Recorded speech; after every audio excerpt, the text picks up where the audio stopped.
बीजापुर जिले में पहली बार स्वयं से बड़ी संख्या में माओवादियों का आत्मसमर्पण करने का पहला मामला। इस मामले में उप महानिरीक्षक CRPF Bijapur S K Mishra, police अधीक्षक बीजापुर डॉ. जितेंद्र कुमार यादव, कमांडेंट 222वीं, कमांडेंट 85वीं, कमांडेंट कोबरा 202, कमांडेंट 210 कोबरा ने पुलिस ऑफिसर मेस में प्रेस कॉन्फ्रेंस कर दी जानकारी। समर्पण करने वालों में 5 लाख के इनामी PLGA battalion number 01 Raju Hemla उर्फ ठाकुर पिता पांडु हेमला कोरसागुड़ा बीरागुड़ा पारा थाना बासागुड़ा व 05 पार्टी सदस्य सामो कर्मा उर्फ रनिता पिता भीमा कर्मा दुगोली थाना गंगालूर, जनताना सरकार अध्यक्ष सुद्रू पुनेम उर्फ हिरोली सुद्रू पिता भोस्कू पुनेम हिरोली गायतापारा थाना गंगालूर, क्षसित 33 माओवादी है शामिल। वे गंगालूर एरिया कमेटी अंतर्गत आरपीसी पुसनार, डुमरी पालनार, ग्राम करका एवं हिरोली से माओवादी संगठन के विभिन्न पदों में सक्रिय माओवादी है शामिल। शासन की आत्मसमर्पण एवं पुनर्वास नीति से प्रभावित होकर किया समर्पण। प्रोत्साहन राशि 25,000 से 25,000 दिया।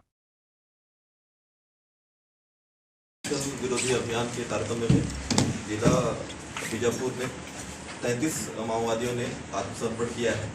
इसमें जो पुसनार, डुमरी पालनार, हिरोली, करका, दुगोली इन गांव के लोग हैं जो कि खुद से आकर आत्मसमर्पण करना चाहते हैं। ये एक अच्छा संकेत है जिसमें जो गांव में जो नक्सलियों का संगठन चलता है, जैसे जनताना सरकार उसके कई विंग्स होते हैं, militia platoon commander militia wings होते हैं, वो आकर मास में यहाँ सरेंडर कर रहे हैं और ये मुख्य धारा से जुड़ना चाह रहे हैं। इनका जो सरेंडर करने का जो मुख्य कारण है कि ये जो माओवादियों की जो विचारधारा है जिसमें हमेशा प्रताड़ना और लोगों को परेशान करना और लोगों के बीच में रहकर उनको ऐसे काम कराना जो ये करना नहीं चाहते, उन सबसे परेशान होकर ये मुख्य धारा से जुड़ना चाहते हैं।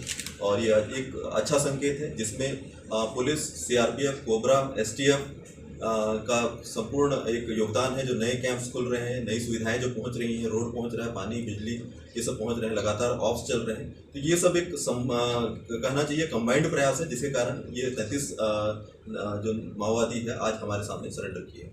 गांव वाले हमेशा से ही आना चाह रहे थे, मुख्य धारा से जुड़ना चाह रहे थे। अब पुलिस ने एक हाथ बढ़ाया है, नए कैंप्स खुल रहे हैं, ऑप्स की जो हमारी जो है स्पीड बढ़ गई है। जो माओ विरोध जो मतलब जो अभियान जो हमारे चल रहे हैं नक्सलियों के विरुद्ध वो बढ़ गए हैं। इसकी वजह से अब इनको एक कॉन्फिडेंस आया है और ये मतलब नक्सलियों के भय से बिना डरे हुए ये अब हम लोग से मुख्य धारा से जुड़ना चाह रहे हैं। माना जाता है जहाँ रिक्रूटमेंट सेंटर माना जाता है, उसमें पिछले दिनों में भी आपने देखा होगा कि जनताना सरकार अध्यक्ष हो गए, एसीएम लेवल के लोग जो हो गए वो गिरफ्तार भी हो रहे हैं, साथ में आत्मसमर्पण भी कर रहे हैं। तो ये एक बहुत अच्छा संकेत है गंगलूर क्षेत्र में। इससे जो यहाँ के जो क्षेत्र में विकास में एक बल मिलेगा, गाँव की सहभागिता बढ़ेगी और हम विकास को गाँव तक पहुँचा पाएंगे। हम प्रयास कर रहे हैं कि ये जो बात है, जो सरकार की जो नीतियाँ हैं, आत्मसमर्पण की नीतियाँ हैं, उनको हम लोगों तक पहुँचाएँ, गाँव तक पहुँचाएँ। और इसका फलस्वरूप ये मिल रहा है कि लोगों को अब जानकारी मिल रही है। जैसे कि हम शुरुआती तौर पे 25,000 रुपये का इनको एक राशि देते हैं इनिशियली उनको स्टेबल करने के लिए। उसके बाद जितनी इनाम राशि होती है वो कुछ समय पश्चात इनको दिया जाता है। इसके बाद इनके पुनर्वास के लिए भी हम लोग प्रयास करते हैं कि ये अगर गाँव से बाहर रहना चाहते हैं तो उनकी भी एक व्यवस्था की जाती है। तो कुल मिलाकर इनको अगर मुख्य धारा से जुड़ना है तो उनके लिए सभी संभावित प्रयास सरकार के द्वारा किए जाते हैं, प्रशासन के द्वारा मदद किया जाता है ताकि ये मुख्य धारा से जुड़ सके और अपना जीवन यापन अच्छे तरीके से कर सके।